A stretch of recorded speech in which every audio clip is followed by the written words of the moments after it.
I've been thinking about a question recently. It seems to be popping up all over the place when I talk to actors, when I hear about their experiences. And the question relates to fear. It seems to me that many actors, that I know at least, have a lot of fear. And I ask myself, why is that the case? Because if you think about it, we're not in a profession where we're in constant physical danger. I mean, maybe in some productions, if you're in Spider-Man or something like that, sure, you may be in mortal danger. But we're not at the risk and peril that other people are in other professions. And in those high-risk jobs, I imagine you'll probably find less anxiety than you do among actors. And so I hear a lot of answers. I hear things like, well, actors are just feeling people. They're extra sensitive. And so it makes perfect sense that, they would feel extra fear. Well, that doesn't really make a lot of sense to me because people are sensitive in general, and very few jobs require you to turn off your empathy radar to that point. So I think it's just a kind of smokescreen reason not to answer the question. Even if that was the case, even if you said, well, okay, actors are just sensitive people, that's still not answering the question. Why is there so much fear? Another thing someone said to me once was exposure, that actors are in a constant state of being observed and being exposed in a way that they're not used to. And in terms of an evolutionary perspective, maybe being scrutinized that much was not a sign of something good. Maybe it was a sign of danger to yourself. So maybe we're working with old habits from ancient times. Maybe that's why we have so much fear in our profession. But I can't help but think that's not the entire reason, that it's not something we can just write off. Because I see actors dealing with crippling anxiety and fear. And I'm not talking about stage fright or camera fright. Sure, there's that. But I'm talking about a kind of general fear around their entire daily routine. And so here's the example that I have heard many, many times. It's the example of the audition. If I'm talking to an actor and they tell me about an audition, I say, well, how'd it go? And they say, well, it was terrible. I mean, I went in, I was completely unprepared, and I had to do all these things. I had to improvise in accent I had no clue of. I had to make up an article from a newspaper, whatever they say, And I asked them, well, did you know about it? Were you told that this might happen? They go, no. And I go, okay, well, then it seems to me like you were just sucker punched. That's not really your fault. I see then the actor goes, well, yeah, but I should have known better. I should have been ready. I should have been prepared. For what? How could you be responsible for something you don't know? You didn't know that was going to happen at the audition. You didn't know you were going to be asked to do those things that made you feel unprepared. You simply didn't know. But then I see actors trying to take responsibility for it. I see them saying, well, I should have been more prepared. How could you have been prepared? Preparation involves some idea of knowing what to expect, what to plan for, what to anticipate. That you can be responsible for. But if you had no idea what was coming, you can't be responsible for what you don't know. You can only be responsible for what you know. And so I think that a lot of actors take far more responsibility than they even need to.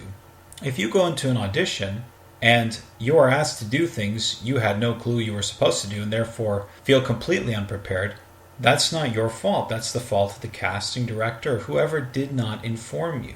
And I understand you feel like, well, the consequence is still on me. I still lose my job. Maybe, but maybe not. You can't know why you lost out in an audition. I've learned that so many times now sitting on audition panels. The reasons actors don't get jobs are so varied, and they have so little usually to do with a bad improvised session. But I think what happens then is you come out of that audition and you come out discouraged and you come out feeling like you didn't do enough, you didn't prepare enough. And in trying to be responsible, in trying to have knowledge of what you didn't have knowledge of and plan the future, in a very kind of constrained way, you end up driving yourself to unrealistic expectations and you end up creating so much fear of what's around the corner. It's not something that helps you. That idea of taking responsibility for what you don't know, I think leads actors to a difficult area that creates a lot of anxiety and tension for them. It has to do with things like skills and techniques, basically things that you have, in your toolbox, in your arsenal. Because, when actors are on their own, and they're not working on a production, they feel like they have to be constantly learning new things. They have to put the pressure on themselves to be learning a new accent every week, someone who forces themselves to go out and they sit at a cafe and people watch. There's a lot of stuff that actors end up doing to build up their skills. Because that's what we get told. That's what we get told by casting directors, agents, directors, other actors, that when you're not working, you have to be constantly building up your skills box. Except the thing is, I wonder about that because it seems to me as if we treat ourselves as actors as if we are forever in deficit. That as if we're always in debt, that we have this sinking pit that we need to fill with more stuff, more techniques, more accents, more homework. We have to always be constantly working. The self-promoting machine. I know someone who works in London 2 jobs on different sides of the city. She does this to support her acting career because both of those jobs give her flexibility. The travel is a nightmare for her. She's barely making ends meet, and in her free time, she's going to classes, she is working with other actors on scenes, working on filming things. I mean, she is booked to the max, and yet we saw each other, and I asked her, so how are things going? And she said, absolutely terrible. And I said, why? And she said, because I'm just not doing enough. Oh, come on. With a schedule like that, and the conversation changed quite a bit because I asked this person, do you think you may be doing too much? And that do you think you may be overloading yourself to the point that you don't have perspective anymore? Now, I didn't put it that way. I kind of roundabouted it into the conversation, but it was not something that was going to be received at all. It didn't create attention or anything. We just moved on. But that habit was so ingrained that you are forever not doing enough as an actor. Because you will never be able to learn all of the skills that will be required for your job before you have to do them. And you know what I'm talking about. I mean, the things like every week I should be working on a new monologue or learning a new song or working on accents or taking classes or learning a new physical routine. And the more that actors put this pressure on themselves, the more that we go on forever in a state of not having. We start playing a losing game with ourselves, where we're always going to be forever in deficit. We simply just don't have enough. But the thing is, we can only lose what we have. You don't have a sinking hole to fill as an actor, but you worry about every day that goes by and you feel it's lost because you didn't do enough. But what a silly thing. Because if you think about it, we're never in deficit. Deficit according to what? To the person across the room from us? You don't know that. And even if they knew a huge quantity of skills, it doesn't mean they can do them well. So you're never in deficit, and yet we insist on playing a losing game with ourselves. But we can only lose what we have, and we can only increase what we have. If you showed your schedule to another person, you said, do you think this is the sign of a workaholic? I have a feeling they would say yes, that this person, whoever it is, not knowing it's you, probably needs a vacation. Yet, you've convinced yourself that you're simply not doing enough. And I think that is a habit that you can lose. Because imagine the opposite. Imagine if you had the habit of thinking you were doing enough. What's the risk? What's the harm? You find out that you need to work on something for a part. Well, okay.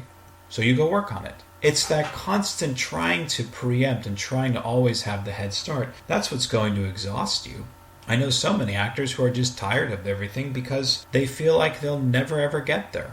Well, what a horrible perspective to take about yourself. I mean, that's the thing that you can lose. That's the thing you stand to lose, is the perspective of being forever not having done enough.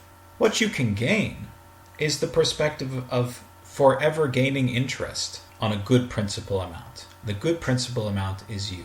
Why are you a good principal amount? Because you're hanging in there, because you're still in the game. The only thing you can ask of an actor, I think, at the outset, is that they endure. That is all that you need to ask of them. Just hang in there. All things will come through. But within that, you have to recognize that if you are enduring in a field this difficult, you have a good principal investment. You don't need more courage. You don't need more reassurance. I mean, yes, it's nice, of course. But you are living actions that only courage could have achieved in the first place. And everything you add on top of that, every skill, every technique, is simply gaining interest on the already good principle. This is usually the point when I talk about things like this, that actors say, are you saying we should stop learning? And I say if it's for the sake of learning, yes, stop learning immediately. Learn it only if you would like to, not because you feel obligated to. When you do that, you make your learning a punitive practice, and it shows. It shows absolutely in your work. This is the actor who has punished themselves to learn more and more and more and more, and they're exhausted and they can't see with perspective and they don't have clarity on their vision. So the thing is, if you want to learn it, absolutely go for it. But if you want to learn it because you feel like it's what an actor does, I'd say drop that immediately. The career path you are on is hard enough as it is. To deprive yourself of enjoyment when you have a chance for it is just a loss to you. And it's not the kind of reserve of strength that will keep you going. It's a burnout mentality. So yes, I am officially saying, stop learning so much. It's not going to help you until you know if you need it or not. That's that whole idea of not taking responsibility for what you don't know. You don't know if it's going to help you. And the thing is, an insurance policy, saying, well, I don't know, but I'll learn it just in case. You have to know that's a losing game, because all that's going to do is exhaust you. All that's going to do is keep you forever in the realm of the unknown, and since it's tied to your livelihood and your dreams and ambitions, the ever fearful and afraid. There's a story about a swordsman, and he's challenged by a master swordsman to a duel. And he is absolutely freaking out over this and thinking, dear God, I have to prepare, or else I won't stand a chance otherwise.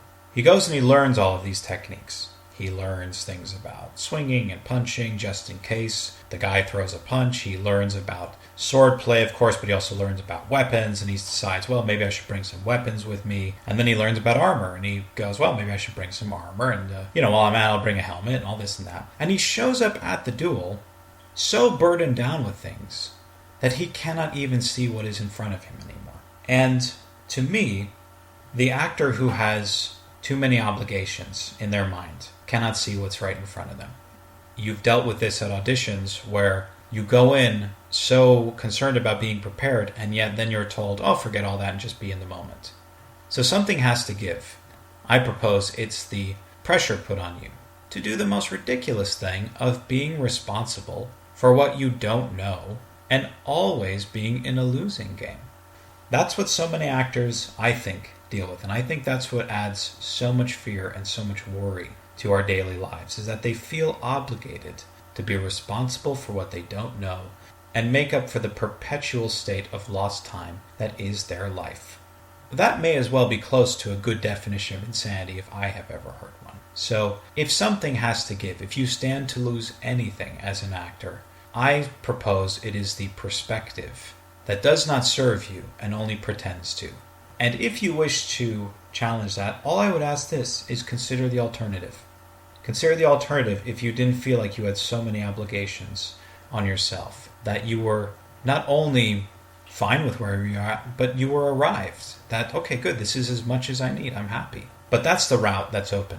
And I personally like to see an actor who doesn't have any obligation and simply can respond to what they deal with in the moment.